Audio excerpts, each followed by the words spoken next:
welcome back to the Crime and Sports Podcast. Once again. Yes, I am James Pietragallo. I'm here with my co-host. I am Jimmy Whisman. Thank you for joining us. Thank you so much. Hope you've been enjoying our scumbag of the week lately.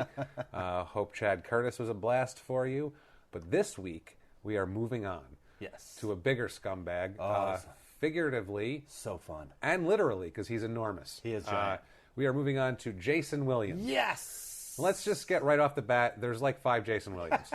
This is not the little white Jayson Williams that like does behind. Not white chocolate. No. Not the guy that does behind the back passes on YouTube all the time. Fuck the Kings. Yeah, no, not that guy. There's another Jay Williams. Not him either. It's not him. No. This is strike 2. I don't have his social security number.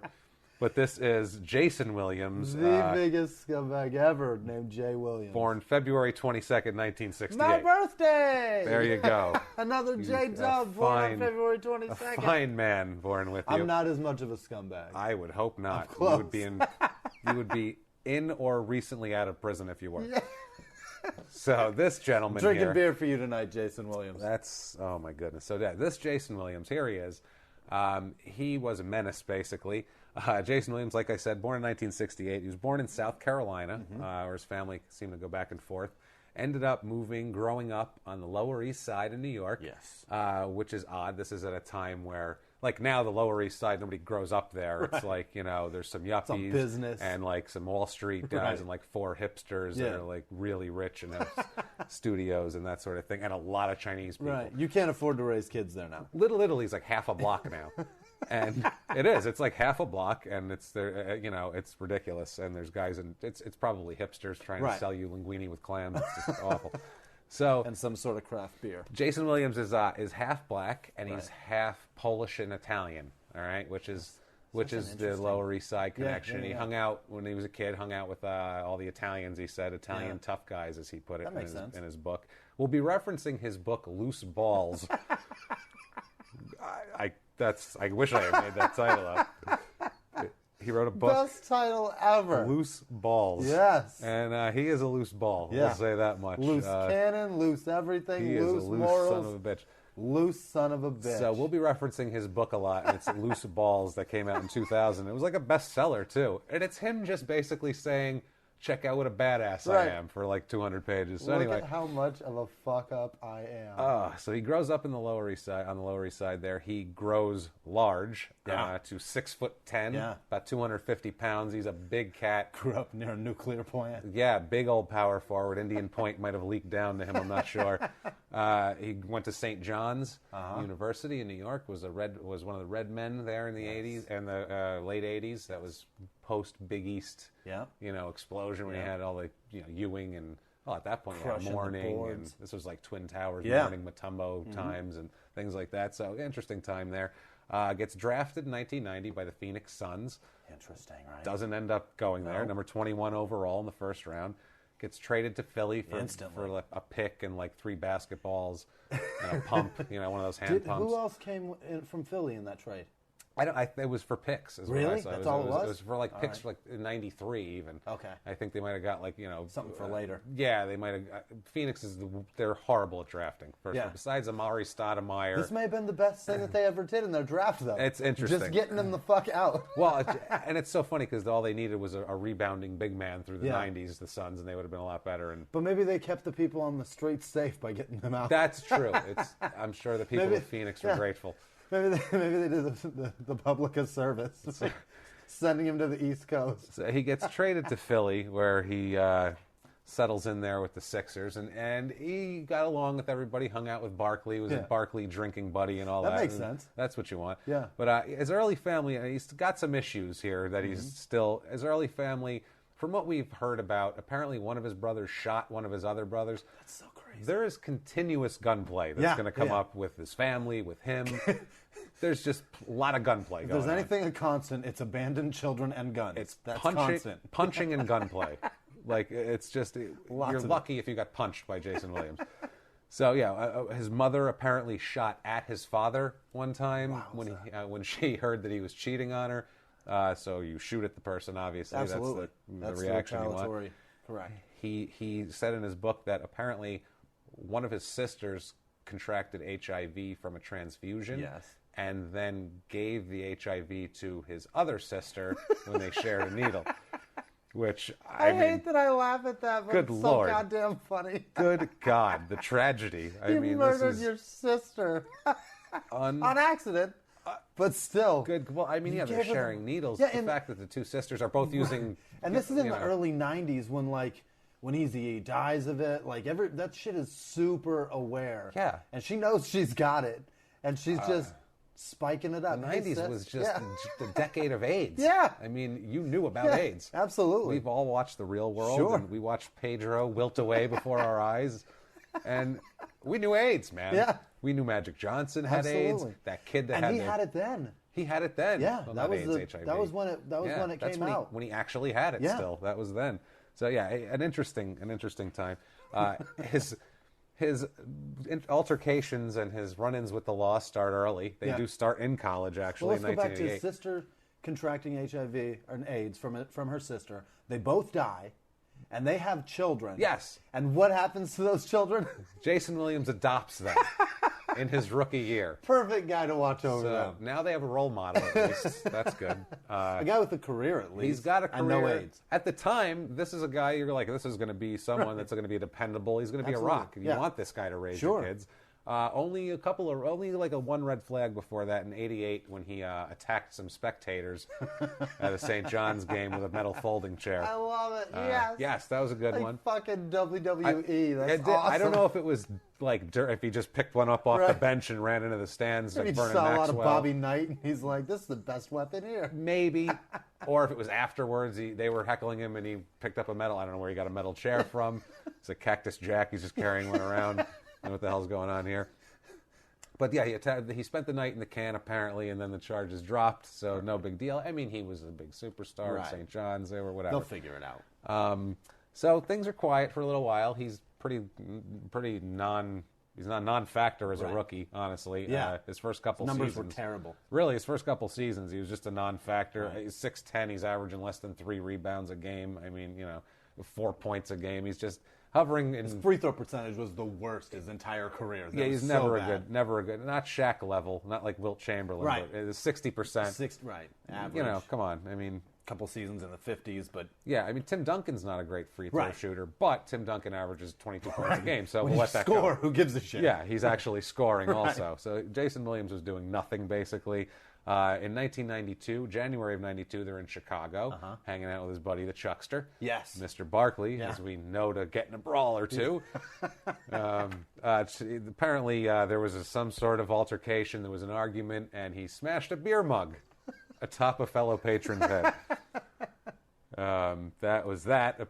No charges came of it. I don't know. This guy was he said he had a knife, apparently. All right. A bunch of people heard the guy say he had a knife. So, hey, Jayson Williams saves the day. I'm coming through with a beer mug. Right. You're having fun with Charles Barkley.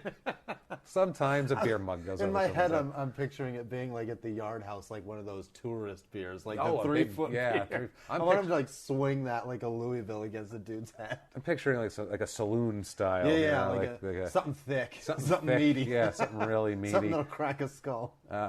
That was not the first. That's only the first time in '92 that trouble happens here. I'll bet that knife never materialized either.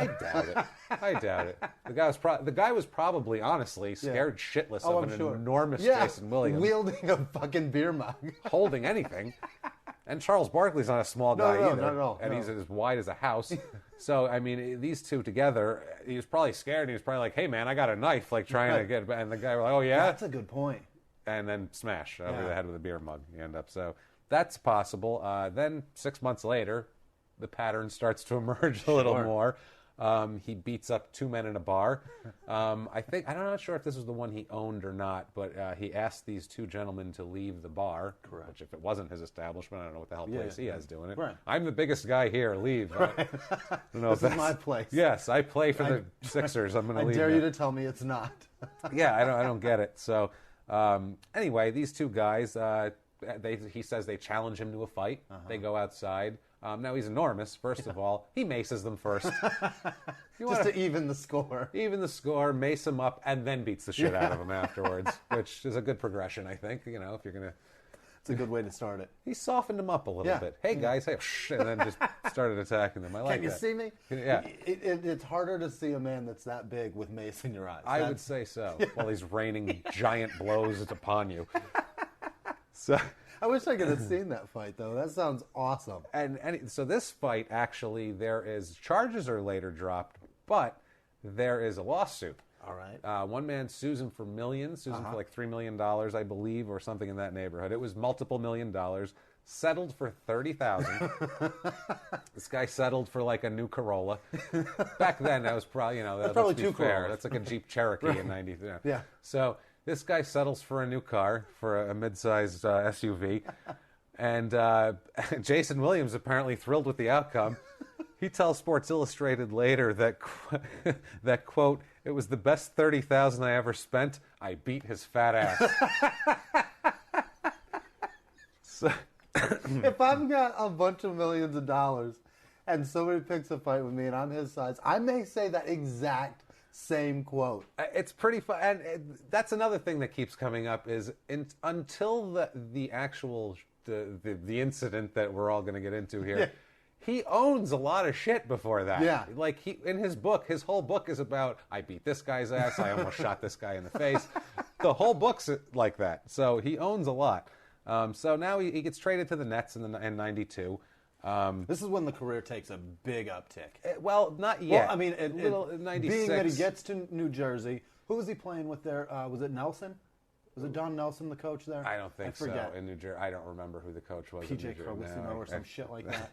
I don't know. We're talking. But whoever the coach was in was his bleak. first couple of years Early there, 90s. yeah, it was pretty brutal. It was bleak. But once they started getting like Kittles. Yeah, things started coming along. Derek Coleman came Derek in Coleman. And, that whole crew started coming together, was and better. the Nets became a force. So during this time of the building of the Nets in 1994, after a game, he was in the parking lot with some other players hanging out, apparently showing off his handgun. Crazy. Another pattern that will emerge. Crazy that the man has a gun on him. It's a 40 cal. He's got a 40 caliber handgun. He fires it over the heads of his teammates for some reason. I don't know why. Hey, y'all, watch this. Gets taken in. The most hillbilly fucking thing in the world. Shooting guns in a parking lot. But in a metropolitan place like New Jersey, that's fucking absurd. The Meadowlands parking lot. I mean, yeah, the Nets didn't draw that well, but there were some cars there and people. Someone could have got shot. I mean, good God, it wasn't that much of a ghost town. He denies firing the gun. I had it. I was waving it around. Right. I gave it to Benoit Benjamin, and he started shooting it off. I don't know. Like, what the fuck is going on? Nice reference. I like that. What the hell's going on here? So he's there charged. There will be 19 people that listen to this that know who the fuck Benoit Benjamin is. Good, because he's going to come up again later, actually. Benoit Benjamin does come up again later. He gets charged with reckless endangerment. Let's see, what was it? Reckless endangerment, unlawful possession of a firearm. Perfect. Charges were dropped when Jayson agreed to do a series of lectures for the kids, and he put a big ad in the paper also. And the ad in the paper is amazing. Shoot for the top, shoot for the future, shoot baskets, not guns. Or limo drivers. What the fuck? Did he put limo drivers He in did there? not. Okay. That would have been amazing foresight. Foreshadowing, like a motherfucker. He's not psychic. This was 94.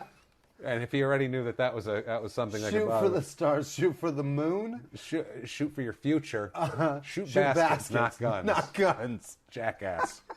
Not a Lincoln Town Car in the parking lot of the Meadowlands. What a complete idiot.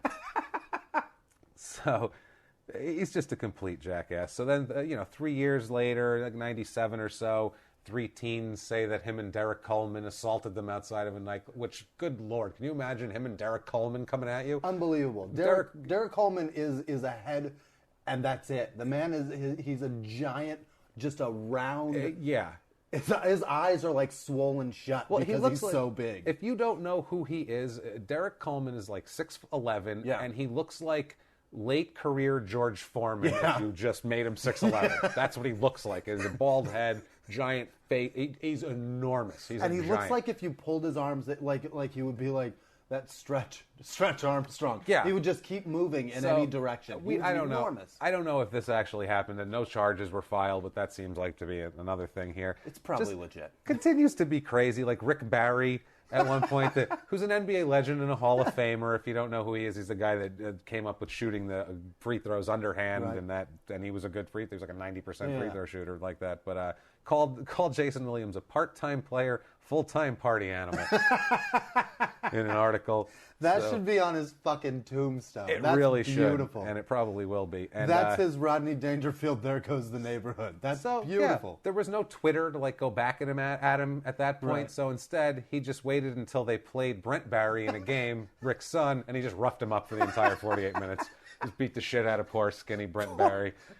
Brent Barry thought he was going to have a great career after that dunk contest, and now he's getting his ass creamed up and down the court by terrible. a lunatic. So things change in 1996. He's playing for the Nets. He has a talk with Chris Mullin. Chris Mullin's another St. John's alum. And Chris Mullin apparently probably looked up to him. Mullin was an NBA superstar, an all-star. Going back to last week's Chad Curtis, you trust a man with a crew cut. You do. And Chris Mullin, you trust a man who can snap threes like that. Because if you played... Clutch. If you played NBA basketball Sega games in the 90s, you knew that Golden State team, Tim Hardaway, Latrell Sprewell, Chris Mullin at the small forward, threes. Billy Owens, and Chris Webber. That was the squad. That's and your shit. You kick it out to Mullin, and that thing is money.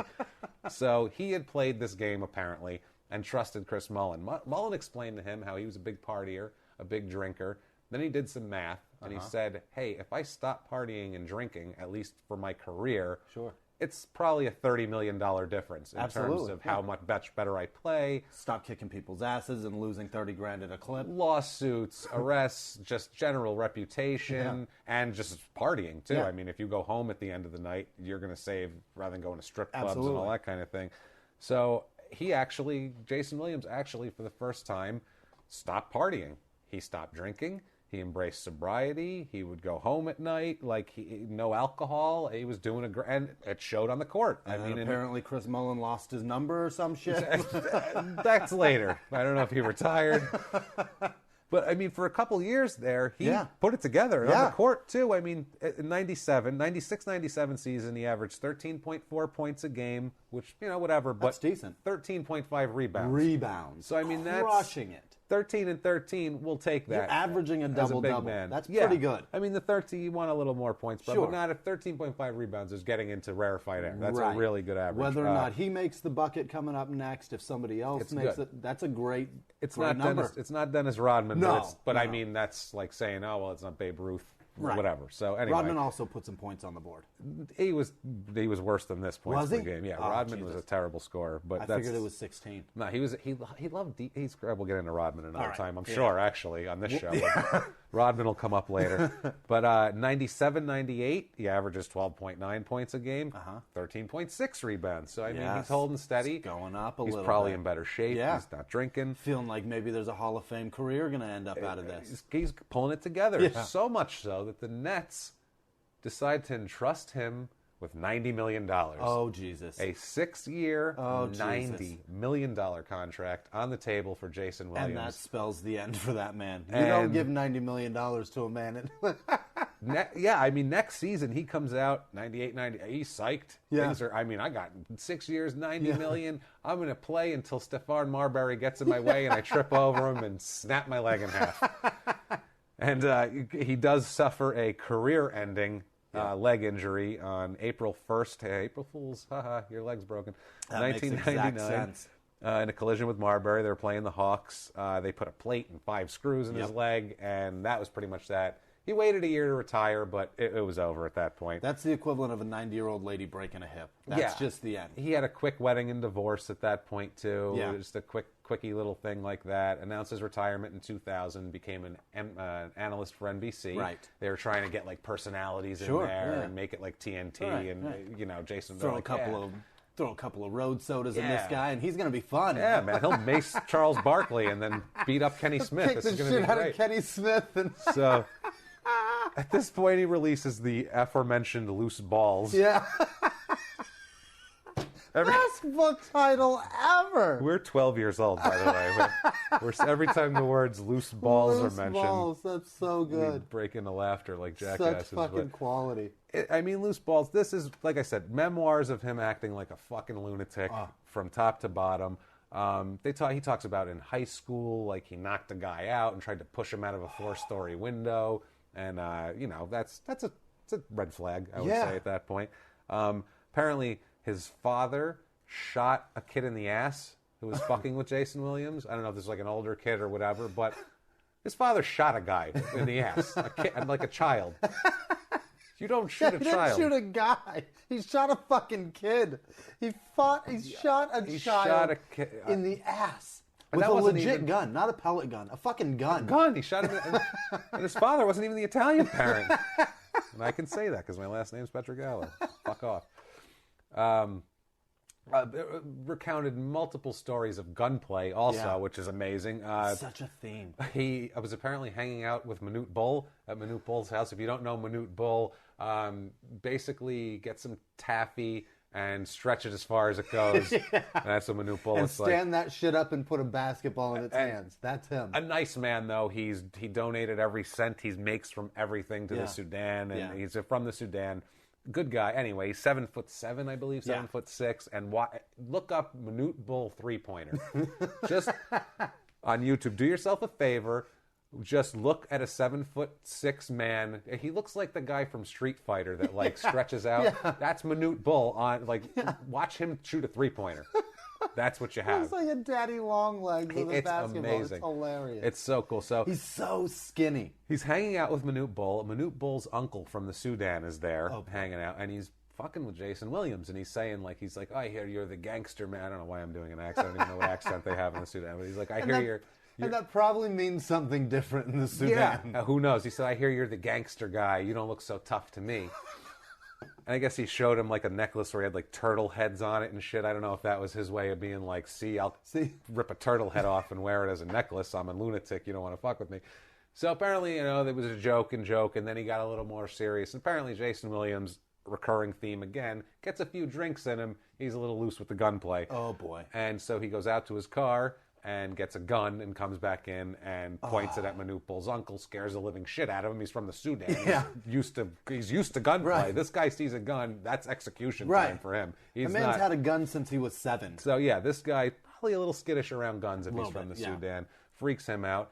He almost killed New York Jets wide receiver Wayne Corbett at a shooting range. He had a Desert Eagle, which is a cannon that you can hold in your hand. It's like take a Civil War cannon and just pick it up and fire it at someone. That's what it is, basically. I don't picture Wayne Corbett and Jayson Williams just being anywhere near each other. Well, they both played in the New York area. Yeah, but I just don't see their personalities meshing well enough to be near each other. It's an odd mix. It really is. But hey, guns bring people together. Alignment apparently. from the Jets and the fucking craziest man ever to play for the fucking Nats. So guns bring people together, like they did with Corbett and Mr. Williams. Right. And they were shooting guns at a range. Williams had a Desert Eagle. And apparently Wayne Corbett bent down to pick something up, or was... It's the biggest handgun you can get. It's enormous. You could mount it on your car, and now it's a tank. It's huge. And apparently he did not see Wayne Corbett and fired off a gun, as Jayson Williams put it, so close to his face that the sound knocked him out cold. But I didn't see him. I didn't see a 350-pound lineman. No, he's a receiver. Corbett's a little guy.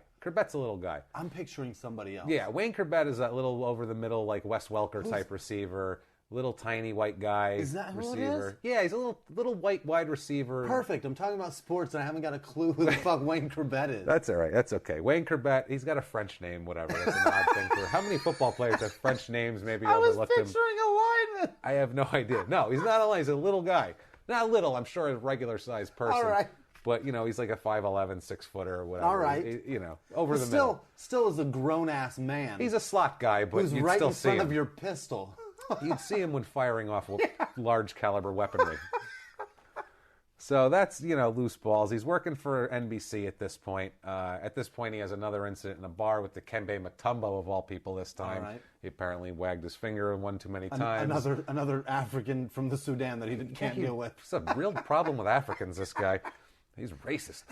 So he slaps a drink out of Matumbo's hand. Boy. They have to be separated by security. How'd you like to get between those two Holy monster people? How big was Mutombo? 7. He's a 7-1er guy. No, he's a 7-1, but he was so thin he was too. Big. Yeah, but he would block your shot. Yeah, he was yeah, another yeah. lanky. Yeah. You know, his finger was like 8 feet long. Boy, that guy was a menace in the paint. You couldn't put a shot up near him. His finger basically looked like when Chris Rock played Arsenio on SNL, Yeah. and he would put those giant, ridiculous fingers. His finger is as long as my arm. Yeah, so he could block your shot. He was nasty.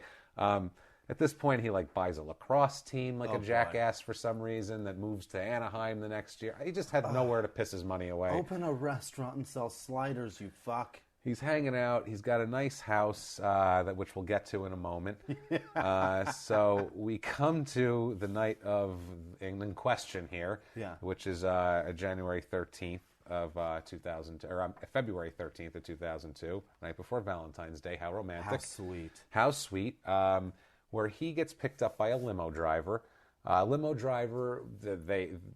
was excited to get the job. Of course. Gus Christofi. This guy's got $90 million. Gus Christofi, he's a sports fan too. He knows who Jayson Williams is. Plus he knows this guy's he's a recovering addict. This was a guy that was in and out of prison until he was 47, in and out of jail. Lots of drug problems. Yeah.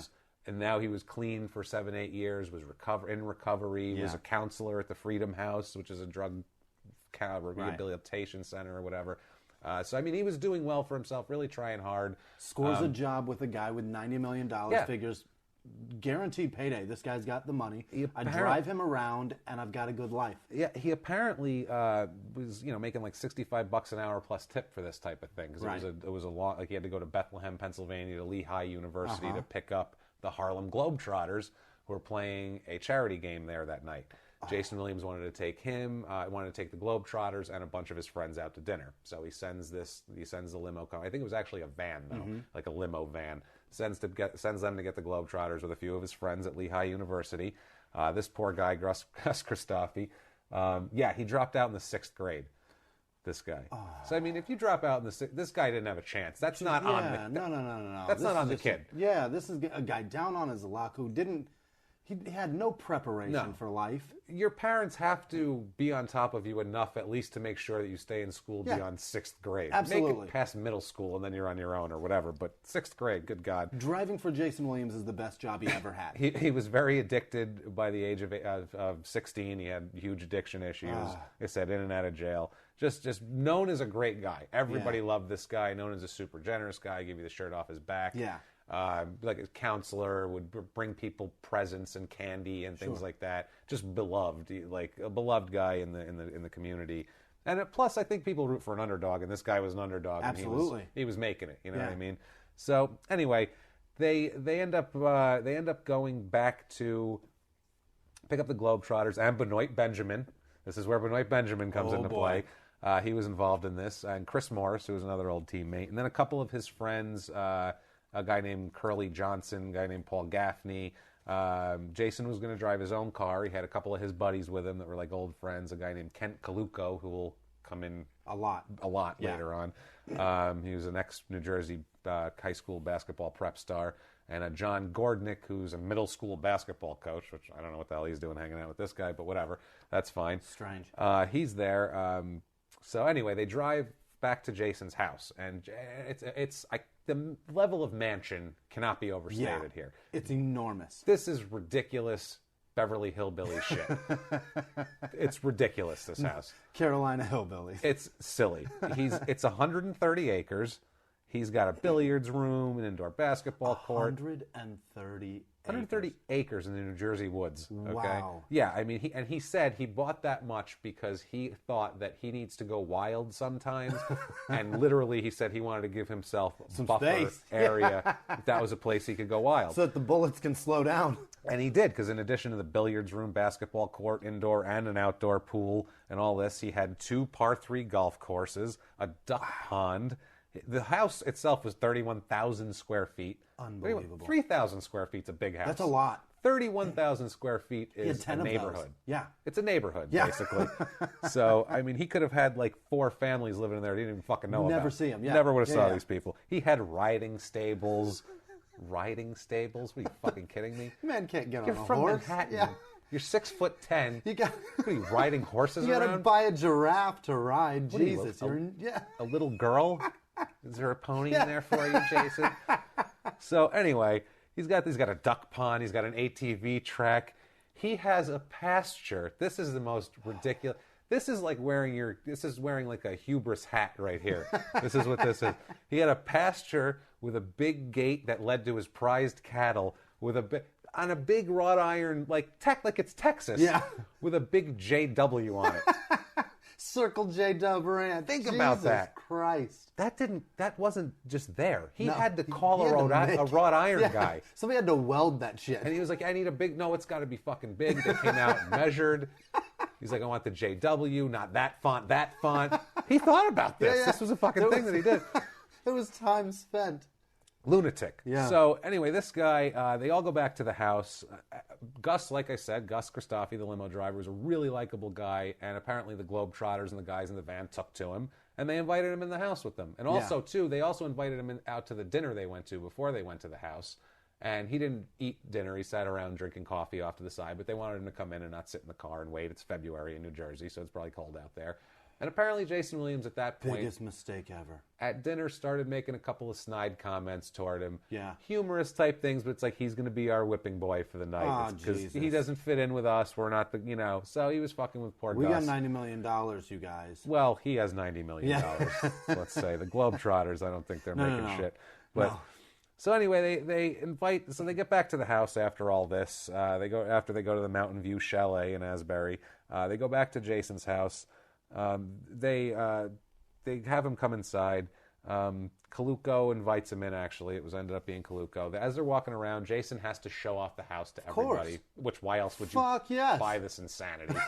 Because you wanted to show everybody. Well, you need a tour guide. Well, apparently the Globetrotters that night didn't want to go back to his house. They were like, no, we're tired. He was like, no, you're coming with me. I'll get you a ride home. I don't care. Yeah. I'm showing you my shit it's insane. You're going to look at my cattle. Somebody's got to see this shit. Someone's going to look at my fucking cattle. I need you guys to stock the fucking barn. Who wants to ride an ATV? Somebody throw some hay. Jesus Christ. Anybody know anything about barns? I got a shitload of bales of hay. Somebody's got to feed these fucking bulls.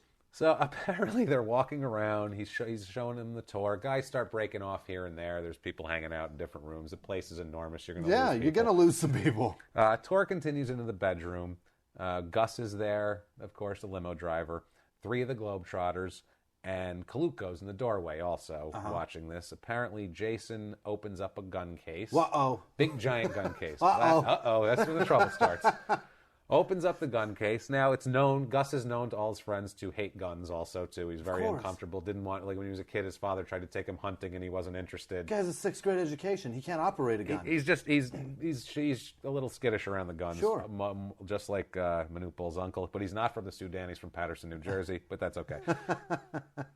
So anyway, Jason opens up the gun case. He takes out a 12-gauge Browning, probably an expensive shotgun, I assume, from Jayson Williams. So he opens it up, doesn't check the cartridge too well, apparently, doesn't have any sort of safety on or anything, flips it back closed. When he flips it back closed, it goes off into Mr. Christofi's chest, rips him apart, obviously. It's a close-range shotgun. Shot from 10 feet away, minimum. He goes down, bleeds out pretty much immediately. Right now. I mean, he's done. He's done. Now, at this point, what do? Call the police. You shoot a limo driver. Yeah. You have a dead guy bleeding out in your bedroom. Yeah. You call the fucking cops. Now. And you go, holy shit. Yeah. I was fucking around.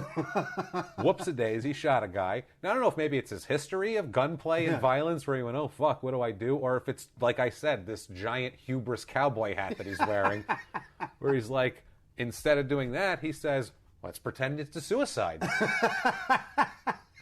Because that's what limo drivers do. They come over to your house and they blow their fucking brains Curly out. Meadowlark, come in here. We got to pose this. He didn't even get paid yet. I mean, he's not shooting himself. So anyway, this guy, they wiped the gun down for prints. They wiped the gun down for prints. They put the gun into Gus Christofi's hand. They put it in his hand. They put his finger around it, try to get fingerprints on it. I mean, they're like, how do you... It's spray.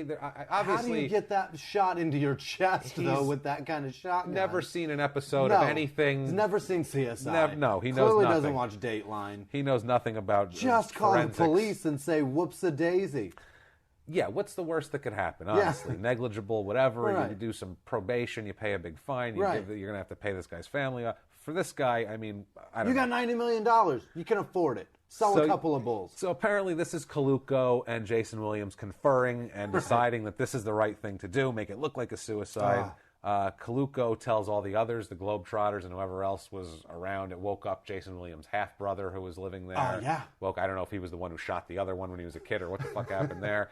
Woke him up, who was staying with at his house. I guess everyone was told to lie. 30,000 square feet doesn't dissipate a 12-gauge shotgun shell. No. Everybody's going to hear it. Everyone hears that shit. It's going to be loud. Because something tells me that place is echoey. Yeah. Very echoey. High Something ceilings. tells me it gets louder as it goes down the hall. He's 6'10". Dude has high ceilings. So anyway, he gives his clothes to Gordnick, the middle school basketball coach, tells him destroy this shit before the cops get here. Because he was going to call the police and say he wasn't going to hide the body in the woods. He was going to say the guy shot himself. Sure. So then he goes and jumps in the pool to wipe off any possible blood. Chlorine will do it. Or I guess, chlorine will do it. I don't know if that'll get the powder off your hands too. But gunshot residue. Can't fucking hurt, I assume, chlorine. So he goes in the pool. He's really, trying to get out of this. Cops come. They arrest him, obviously, because they can tell the guy didn't shoot himself. Sure. And why else would you stage a suicide unless you fucking killed the guy? That's insane. Only a stupid, crazy person would do that. And here we are with Jayson Williams, who's apparently both of those things. Whoops-a-daisy. So they charge him with 7 things, which these guys, Lawrence Phillips, 7-7. This guy's 7. Apparently you get an athlete, you charge him with 7 things, including the most... 7's your lucky number. 7's your lucky number, pal. You wore 55, but we're going with 7. Apparently, though, the most egregious of these violations was the aggravated manslaughter that carried 10 to 30 years of a charge with it, which is quite the charge. It's shocking that that's all that carries. Yeah, well, it's an aggravated manslaughter. It's not murder, so it's... Aggravated usually stacks up. Well, I think that's because he was drunk and careless, and I think I don't know. I'm not. I'm not a lawyer. Why am I but just that word this? When it's in a charge, it usually stacks the time, and I figure 30. I guess 30 years is quite a bit of time. So that's a lot. That makes sense. It's a lot. 10 to 30 makes sense. Depending on the person, you figure there's some whatever. So this goes to trial in 2004. The trial's a fucking circus, obviously. Yeah. He tried to say that. He tried to say a lot of things. He was just playing around. Yeah. He was doing this. He was doing that. And they kept bringing up the insults to Gus because when they were at the house, he kept shooting more barbs at him. Horrible things. So, they kept bringing that up and saying, basically they were saying like you were messing with him, you were trying to scare him, that sort of thing, which even by the end, the prosecutor just says it was an accident, but the cover-up is the main. We'll never know how that happened. We'll never know. You bullied him all night and then shot him. We never know if he was bullying him at the time or if he was just messing around, like snapping it shut to scare him, and it went off. And anyway, he gets found not guilty of the aggravated manslaughter and an assault charge. Gets convicted of 4 charges related to the cover-up later on. That's the thing. The big deal is, though, the jury is deadlocked on reckless manslaughter. That's a big prison charge, and the jury's deadlocked, hung jury on that. Supposed to have a retrial in the March of the next year, but it gets postponed. He's appealing all of these decisions. While that's going on, the appeals process happens. A big thing comes up where one of the investigators, gets found out by one of the prosecutors that one of the investigators used a racial slur to describe Jayson Williams during the investigation. So he, knowing this information, had to bring it out so he didn't end up with a Mark Furman moment of getting surprised at trial with it. So they dropped that charge. So no, they don't drop it, but it's getting really difficult. Jayson Williams is saying he's going to take it to the Supreme Court, and his wife is talking all sorts of shit. Yeah. He had gotten remarried, by the way, and there was 3 of those. He's married to a woman named Tanya at this point. Is that the one he proposed to at a halftime basketball game? No. That was in '96. They never got married. Those two. Good. No. He proposed at halftime. Yeah, at halftime. Fucking like a jackass. cheesy douche. He's a douchebag for that. So this happens. So Jayson Williams, they're trying to get the retrial going for the main charge. He's got these other charges hanging over him. He's going to do time eventually. Absolutely. He's delaying it as long as humanly possible, like a normal man would. He also ends up paying a large chunk of money to Gus Christophe's family. I believe $3 million. I think he ended up paying them. which they deserved it. Absolutely. For Christ's sake. He shot them, and he's always said he's sorry for doing it. He's always said but I'm sure now he is. Has later. You lose $3 million, you're pretty sorry. Yeah, that was I think they settled for $3 million too. Jesus. I think it was just like, I'll just give you $3 million. Lawsuit. Let's not get into this anymore. So yeah, this was all too. There was a change of jurisdiction to the area of the shooting. There was a lot of different things going on here with the court process to kick it along. In 2005, after this is going on, he says, "Well, things are going so well for me. I'm, going to go to prison at some point for these 4 charges related to covering up manslaughter. Drink it up. So why don't I go play in the CBA?" And this isn't the Canadian Basketball Association, which would probably even sound better, like the CFL. This is the Continental Basketball Association. He plays for the Idaho Stampede, storied franchise. Jesus Christ. And this is the level of the CBA, if I could give you some of the teams that were active in 2005. The Albany Patroons. I don't know what the fuck a patroon is. Sounds like a cookie. It's like a macaroon sort of thing, maybe with a cherry in it in the middle. I don't fucking know. It's got a Hershey Kiss on it. Butte Daredevils. Oh, those guys are bad as the fuck. Gary Steelheads, Gary, Indiana. Steelheads. The aforementioned Idaho, the Michigan Mayhem, which sounds like an MLS soccer team. It's a good name, though. It's not bad. Sounds like it's like something you'd name like a created franchise in Madden. Call it the Michigan Mayhem. Sounds like something that is created in Michigan. Yes. The Rockford Lightning. Yeah. That's fine. Sioux Falls Sky Force. Jesus. The Great Lakes Storm. And my favorite, I got to get a jersey of the Yakima Sun Kings. The Yakima Sun Kings. The Yakima. So that's the level of basketball. That doesn't last long. One? The one. What, the Butte Daredevils? Right after that, sounded like they fucking went to an elementary school and were like, name this team. And a fucking kid that doesn't even get boners yet picked it. That's enough time to spend on the CBA because no one's... Lightning. Anyway, most of these teams, including the Idaho Stampede, ended up folding into the NBA D-League, the developmental league now. So that's like a minor league franchise. I don't know what the hell Jayson Williams is buying. He's got $90 million minus 3. Right. He's got, minus whatever it takes to buy a fucking small city in Delaware. Yeah, he's got a handful of screws and a plate in his leg. What the hell's he doing out there? So apparently the ATV track didn't hold the same appeal it did before. 2009 comes around. He gets divorced from his wife Tanya there. And at the same time, this is 2009, things start going haywire for him. He gets divorced from his wife. His father dies, who he's very close to, because obviously he's close. The guy's shooting people in the ass who mess with him.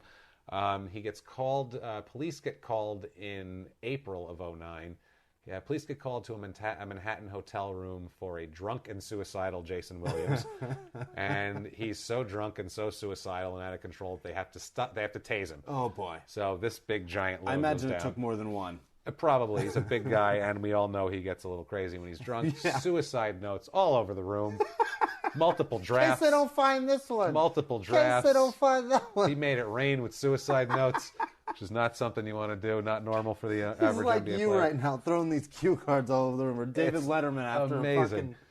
So, Jesus Christ. a month goes by, so he's down in Raleigh, North Carolina for some reason. He gets in a bar fight with somebody, knocks the shit out of some poor bastard. He's drunk again. Charges later get dropped on that. Lucky for him. It's time to suck him down when life goes sour. It's been December. His lawyers drop him. They withdraw from his case because they're like, this guy's a loon. Apparently, he had an opportunity for a decent plea before that, and he rejected it. So they were like, you know what are we doing with this asshole? Besides running up a large bill. He's going to shoot us. Yeah. If we bill him any more, he's going to shoot us. We come to January 5th of 2010. This here is the year of JW right here. This is the year of JW at this point. He crashes his SUV into a tree in Manhattan, refuses the breathalyzer. No, don't take it. Don't want no breathalyzer here. It's not how he talks, by the way, either. He's arrested for DUI, of course, or DWI. It's New York. Right. He is charged $16,643 for the tree. For the tree? For the tree. I'd like to see what kind of fucking tree that is. He is sentenced to a year. He's sentenced to a year in jail for this DUI that will be served after the sentence that he pleads for in his shooting trial. Jesus Christ. According to Jayson Williams at this point, he's just tired of it. Yeah. He's had a rough time. His dad's dead. His wife left him. He's been DUI and he's trying to kill himself. He's writing suicide notes. Dead limo drivers in my bedroom. I've got a shit life now. He's got problems. Yeah. He says he wants to get it over with, and he just pleads. I think he just didn't want to go to jail for 30 years, so he's like, I am going to plead because I look like an asshole at this point, and judge is not going to be kind during sentencing. Not at all. So he makes a plea on the day after his birthday in 2010, February 23rd. Guilty plea, sentenced to 5 years, eligible. That's fucking hard to say. How drunk would he have been on his birthday? I'll bet fucking drank him down. He stunk like a fucking brewery he when went he came in the into, next day. I'm sure he slurred whatever that plea was. Yeah, guilty. Oh, fucking go. So he's eligible for parole in 18 months, and then plus they tack on the extra year for the DUI. Pleads guilty to aggravated assault. I guess that's a compromise on reckless manslaughter. Right. It was $2 million he paid in 2003 for the wrongful death suit, which he had no fucking prayer of winning, so he just paid up. He goes to prison. In prison, I mean, the prisoners in there seem to like him. A lot of people like him. He's a likable guy when he's not shit-faced. He seems like he's the type of guy where he can't drink. No. He's a lunatic. You can't let this guy drink. When he starts going bad When shit. he's on the rails and on a path, he seems to have his life under control. Absolutely. And people in prison liked him. I guess he worked the suicide prevention hotline for a little while, and people seemed to like him and everything like that. He's released in April of 2012. Right. He gets out, and he starts doing interviews, and he says the hardest part of prison was claustrophobia. Well, no shit. You're huge. You're huge. You don't fit in anything. And you live in Disneyland, basically. So, yeah. You go from 30,000 square feet to fucking 60. He complained to 60 if you're lucky. This is what he said. God he said, damn it, here's that's something funny. from. He goes, man, they just locked the door behind you, man. You'd hear it slam and it'd just be all barred up and full of grime. He's talking about Rikers Island. Yeah. That's fucking jail. I've never been. That's exactly how I fucking pictured it. That's how I pictured it. He said the walls sweat. You had to poop in front of other gentlemen. Like, what the fuck are you talking about? How was the food, Jason? I imagine it was shit. How was the prize-winning cattle there? Did they How have an was their ATV course? track? Yeah, where was it? How were their fucking gates? Oh, my God. Jesus Christ. So then he's feeling sorry. Now he's really feeling... If you listen to him now, he's just a good guy. He's insane. He's lost his fucking mind. He gets released. He said, I never imagined... Never thought it would be it would be as difficult as it is. Drinking? Jesus. Come on, start over. Okay. I never imagined I'd make it more difficult than it has to be, but at certain times trying to save the world. Some days I just save the community. Some days I just have to wake up and save myself. Sometimes I just save this cell block. Jesus Christ. This is after he's out. Yeah, You're not fucking Batman, bro. Chill out. You're not even Daredevil. Shit. Stop, Relax. Just stop drinking and punching and shooting people. And stop running over trees and shit. That's all we have. We don't even want you to dunk anymore. No. Just don't shoot anybody for a minute. That's it. Don't buy a gun. Said the hardest thing was trying to find a place to live. His quote was that these people in these high-rises here, he's pointing to Manhattan and Jersey in this interview, he said, these people used to pay big money to watch me play. Now they don't want me living next door.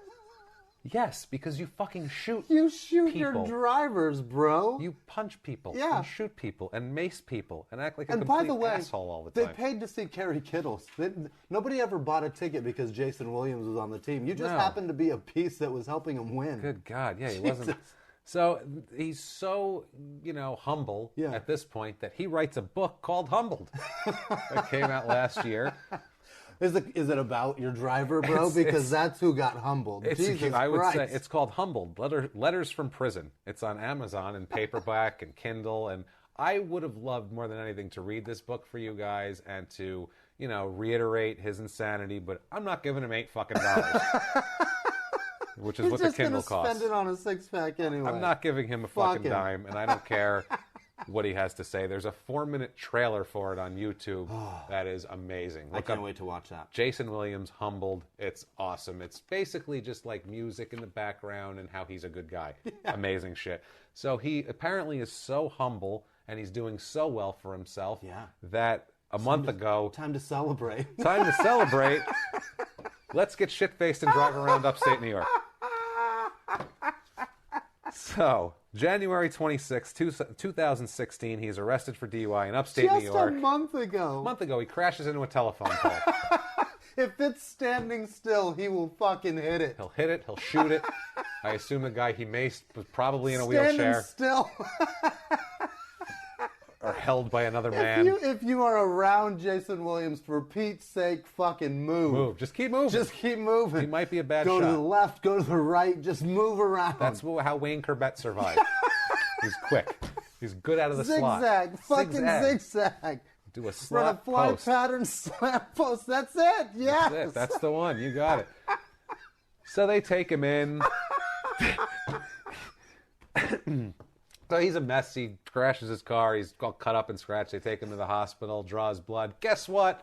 Intoxicated. He's drunk. Big shocker Wow. there. Luckily, he didn't have any guns on him, for the love of Christ. So he's arrested for DUI again, and now that's pending. And so there's going to be more on Jayson Williams, and we will update you on Jayson Williams as it comes through and as it comes down. Do yourself a favor and Google what Jayson Williams looked like in 1993, and then find the mugshot of Jayson Williams from 2016. He looks like every guy that changes your trash can liner in your fucking cubicle. He looks like a Puerto Rican janitor. He doesn't even look like Jayson Williams. He doesn't. He looks terrible. He looks thin and bad.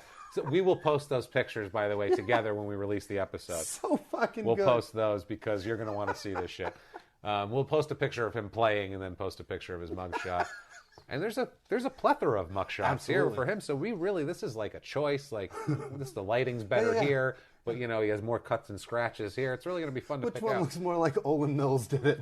So that's Jayson Williams in a nutshell. Like I said, still continuing. You can follow the saga of Jayson Williams online. Crazy. Keep it up. TMZ just released that. So if he does any other crazy shit, I'm sure it'll be out there. I can't wait. We'll update you also. Anybody that we do, if they do anything crazy again, we'll do a bonus episode. Coming in. Just a bonus. We won't even make it a regular episode. We'll pop it out on a Thursday or something, just as a bonus deal for you guys. Hey guys, check this out.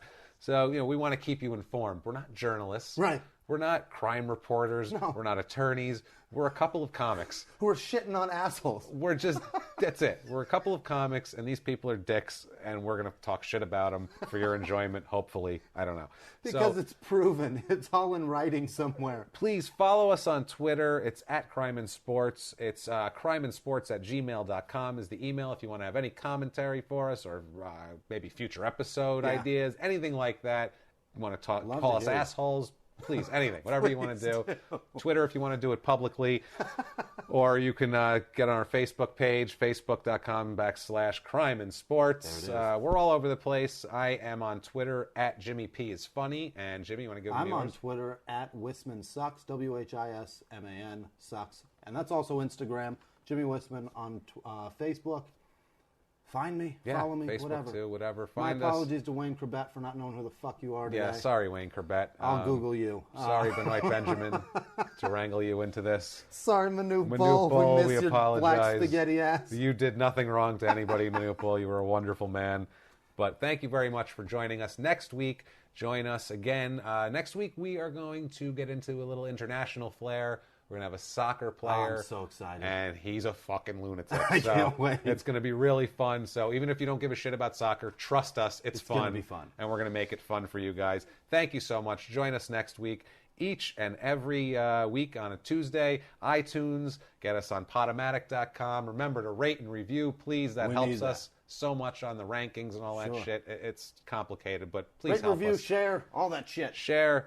Let everyone know about this because honestly, we're just a couple of schmucks. We don't have a big podcast network or anything behind us. We're just trying to put out some quality something and some comedy for you guys. So if you like it, start the movement and help us, the Crime and Sports movement, live from the Crime and Sports studio. Thank you guys so much. Join us next week. Bye.